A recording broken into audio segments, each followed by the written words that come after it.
ब्राह्मणी और तिल के बीच की कहानी। बहुत समय पहले की बात है। किसी गांव में एक गरीब ब्राह्मण रहता था। एक दिन उस ब्राह्मण के घर कुछ अतिथि आए। ब्राह्मण की स्थिति इतनी खराब थी कि उन अतिथियों को खिलाने के लिए घर में अनाज तक नहीं था।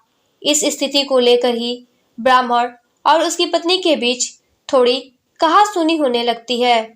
ब्राह्मणी कहती है, तुम्हें पेट भरने योग्य अनाज कमाना भी नहीं आता है।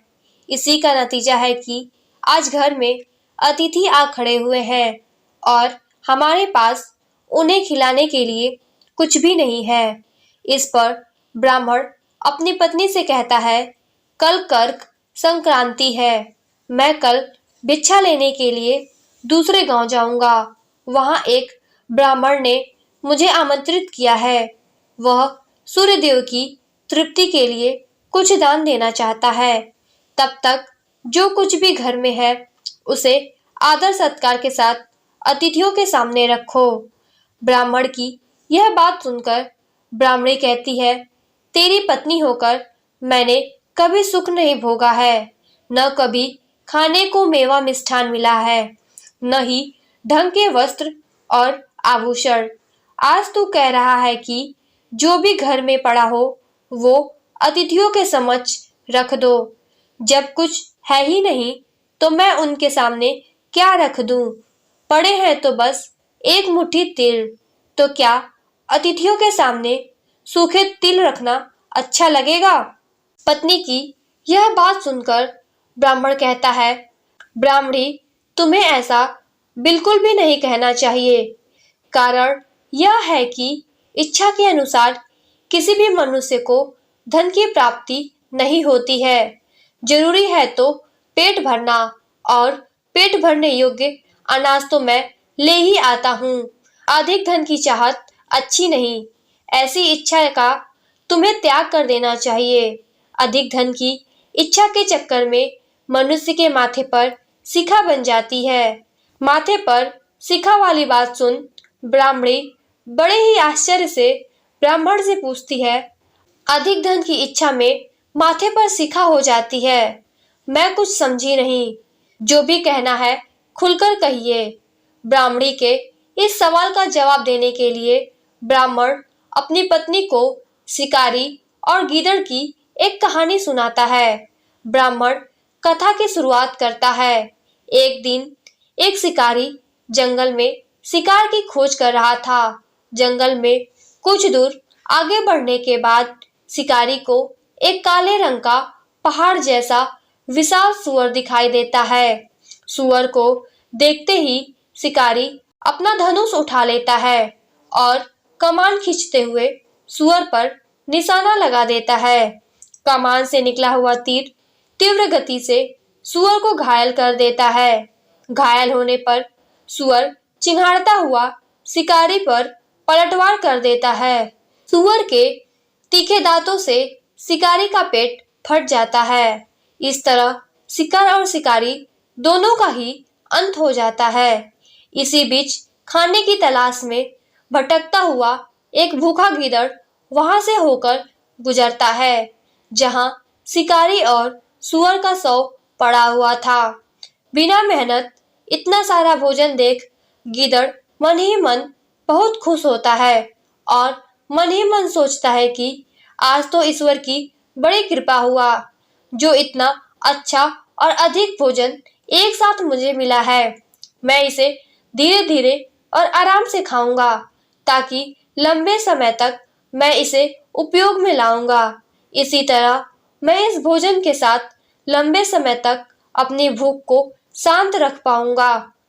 इन सभी बातों पर विचार करते हुए गीदड़ सबसे पहले छोटी छोटी चीजों को खाना शुरू करता है। तभी उसे शिकारी के मृत शरीर के पास धनुष पड़ा दिखता है।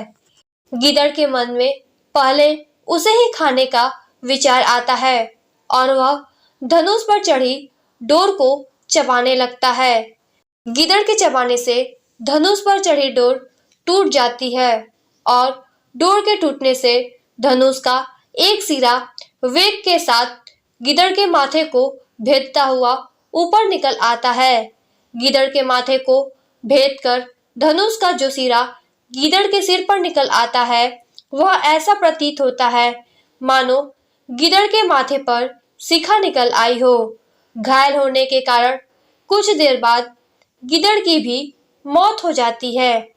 इतना कहते हुए ब्राह्मण कहता है, ब्राह्मणी, इसलिए मैं कहता हूँ कि जरूरत से अधिक लोभ से माथे पर शिखा आ जाती है। यह कथा सुनने के बाद ब्राह्मणी कहती है, ठीक है, अगर ऐसी ही बात है तो घर में जो मुट्ठी भर तिल पड़े हैं उन्हीं को मैं अतिथियों को खिला देती हूँ। ब्राह्मणी की यह बात सुनकर ब्राह्मण संतुष्ट होता है और भिक्षा मांगने के लिए घर से बाहर निकल जाता है। वहीं ब्राह्मणी भी घर में पड़े तिल को धूप में सुखाने के लिए फैला देती है।